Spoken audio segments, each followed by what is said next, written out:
Hello you malty meandering malt skaters. I'm Ralphie and welcome to the Bothy, somewhere in the middle of the Irish Sea. And welcome to Ralphie Review 983, and a big thank you to Timothy H for the malt mention, because all these reviews, in-depth whisky reviews in particular, but also quality spirit reviews, they always start with a malt mention, and thereafter are followed with a pour.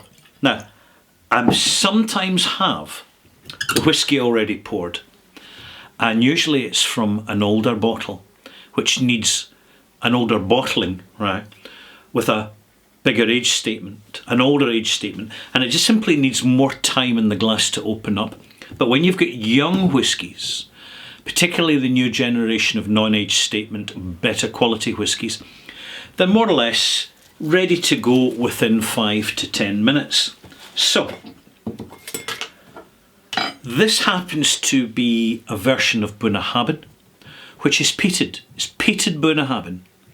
So when you go out looking for Bunnahabhains in the market, the first one you'll probably come across is the standard benchmark 12-year-old. But along with most other single malt distilleries in the year 2000 to 2023, you get all these permutations on the theme of a single malt. So one distillery can produce up to about 24 different official bottlings of the same still signature. And what they do is they adjust it a little bit, the experience that is, by using ex-wine casks or a particular type of bourbon cask first fill, or they might use triple distillation, as Benriach does and has done in the past, or they might decide to have a peated version, which people aren't so familiar with, particularly if we're much more acquainted with the non-peated version. Now, the standard 12-year-old Bunnahabhain is unpeated, just as the standard Bruichladdich is unpeated. And they both come from Islay, and Islay is the home of heavily peated whiskies, so they are the exceptions to the rule on that island. But you'll also find elsewhere in Scotland, for example, Benromach, good example. The standard whisky single malt is relatively unpeated, but they do have more peated versions, and they have a peat smoke version, which is distinctly peaty. And of course you have other single malts like Macallan who have just enough of a hint of peat to give their whisky, on a good day, that little bit more depth and substance of character. So here we have the peated Bunnahabhain. You will find this cropping up regularly amongst the independent bottlers.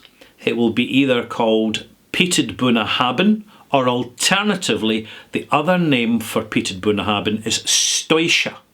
So if you see the name Stoisha on independent bottlings, that is peated Bunnahabhain. It is as young and as feisty at an early age as Leitcheck. So if you know your peated whiskies and you're wanting a point of reference, I would say that Leitcheck is a good point of reference, or even Ben Nevis. But there are very, very few peated, heavily peated Ben Nevises out there. They're far and few between. So I would say that the most familiar that you'd come across is Leitcheck, which is the peated version of Tobermory. Because peated Tobermory, called Leitcheck, it's very different. It's a whole different experience from the unpeated malt Tobermory. Yeah, I think I explained that.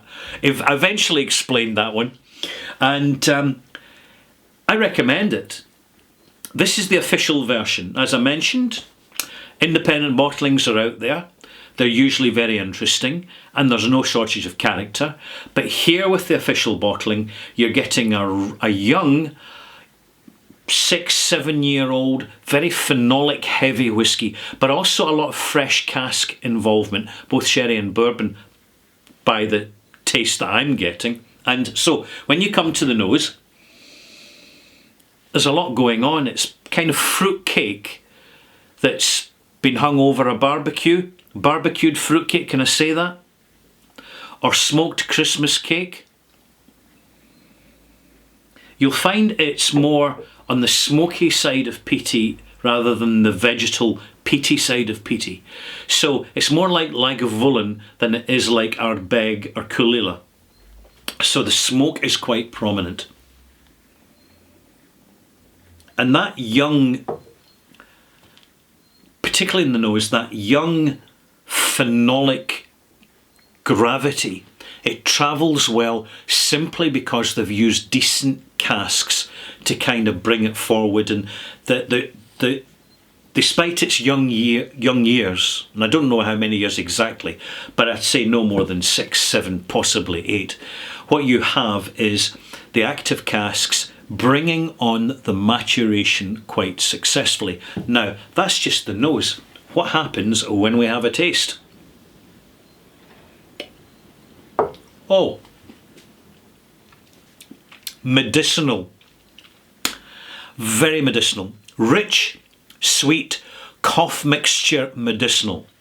So I can tell all you peat heads are really interested in this. So let's go a little bit deeper into what's in the label here.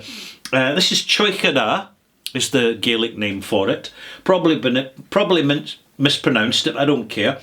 46.3%, and it says in little gold lettering on the label, where it matters, natural colour and non-chill filtered. So we're dealing with an integrity presented single malt, which is giving you a far fuller experience than something at 40% chill filtered and then coated in artificial colourant.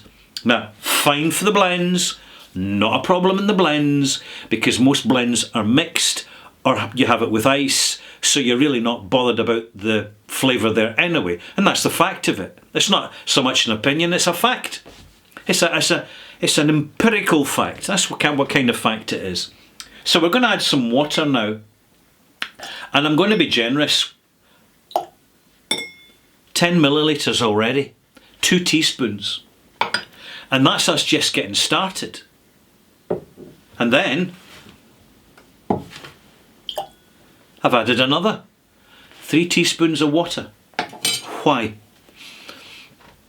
To cut through this congealed, cask-rich, heavily phenolic concentrate of a malt, to bring the dilution level down, to access the flavours, which in a few hours' time, if I did this yesterday, it would be a very, very simple whisky now, because these dislodged flavours have just floated off.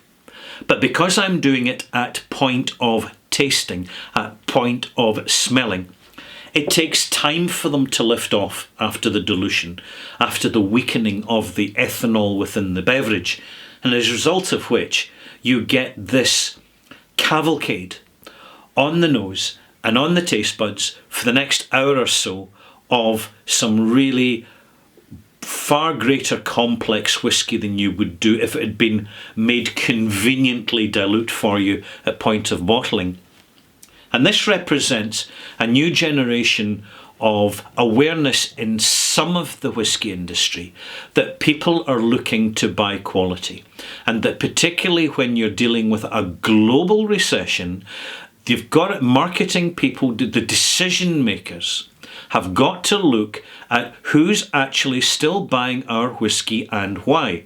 How do we meet the needs of this new revised market, which reflects socio-economic circumstances in all of our global markets? It's not rocket science, malt mates, it's practical business.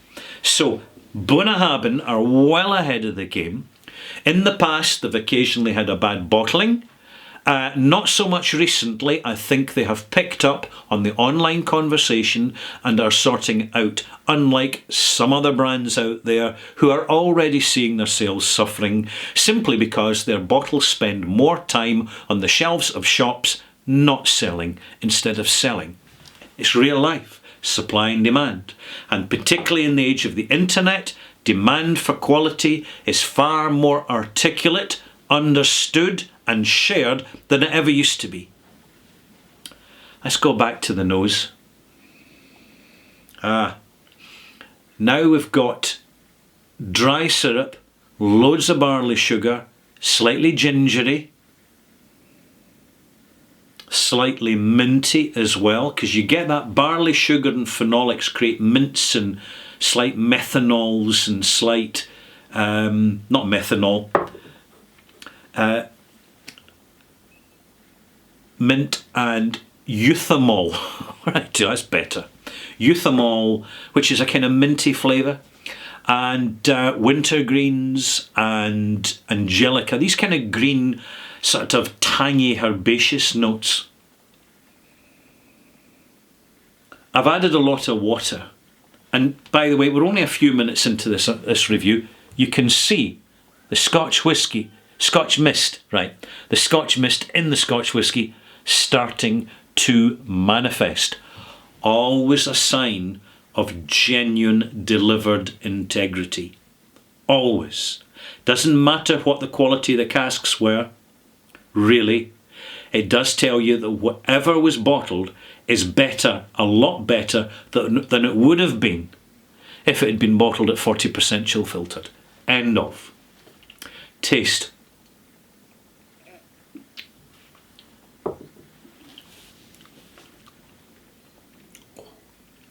Fresh, young, zesty, phenolic, oily, licorice, mint, toffee, cinnamon, almost chilly cinnamon, clove, absolutely, definitely. Burnt licorice, yeah, a little bit in the background. The bonding of the heavy peatiness with proactive cask maturation is absolutely, virtually pitch perfect here. It is. It's an excellent young, non-age statement single malt, which is putting some age statement single malts, which used to have a reputation, into the shade. The experience will be spirit driven. It will be fresh, quote unquote, wet cask influence driven. So you're not going to have a prolonged arrival, an extended development and a nice long finish. This is short, intense and to the point. That's the form of this whisky. And this gets amplified within the sensation range of this whisky. The sweet, the salt, the sour are very prominent. There's a nice marine, slight marine note to this, but it kind of tucked away in the background behind the sweet and sour. The sweet subdues because of the presence of the umami of the phenolics in the peatiness of it. So what you're getting is a really great, affordable, accessible, zesty, fresh, young fireside malt, particularly for winter months in Northern Europe. And I think that just about sums it up.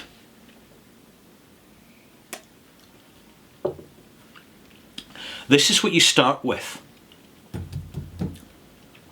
before you go out and buy an independent bottling of Stoische or peated Bunnahabhain.